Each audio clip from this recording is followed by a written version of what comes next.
My father was a cop, my brother was a cop, and I got out of the military, and my dad wanted me to be a cop. And so I went into the police force. And I did that job for 1 year. And during the course of that year, I got stabbed and shot at, and all kinds of things happened. And at the end of the year, I told my dad, hey, I know you want me to be a cop, but I got to go find a safer job. I don't like being a cop. And luckily for me, he was friends with the fire chief and got me a job on a really good department. And he said, this is the safest job that I can get you, and I've been a fireman ever since.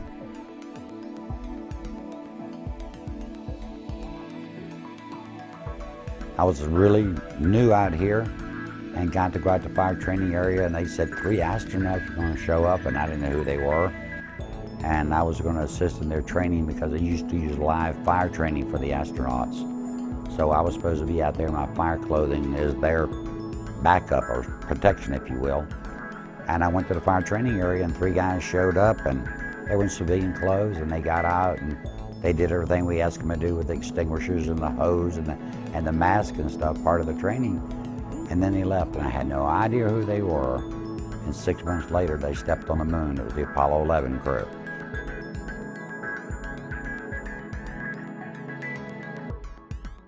It's not hard. Let's face it, the United States military teaches 17-year-old high school dropouts to drive an M113. Can't be all that hard. And that's what I tell the astronauts.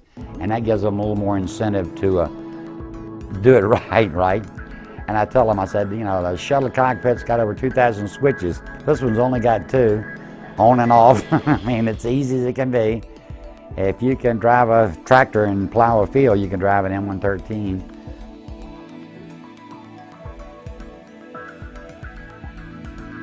The astronauts, when they come here for TCDT, for the dress rehearsal, it's maybe 2 or 3 weeks before their launch.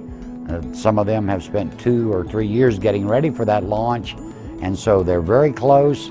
This is the last part of their training, and the reason it is last is because it's so important. Their lives could depend on it. This little bit of training they do here on launch day, that it has to be fresh in their minds. But when they get here, they're pretty sure they're going up, and they've always had a lot of fun doing it.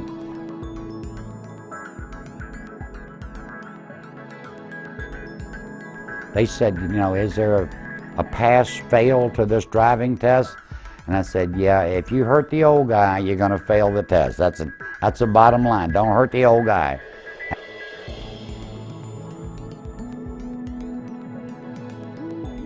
The shuttle program was supposed to be a 20-year program at most, I think is what they had said then. The very idea of it lasting 30 years never dawned on me. And I never did have any retirement plans because working out here is so much fun. Quite frankly, I'm thinking, why would I want to leave this? It's a blast. People who don't know anything about the space program cannot imagine how exciting it is to work out here.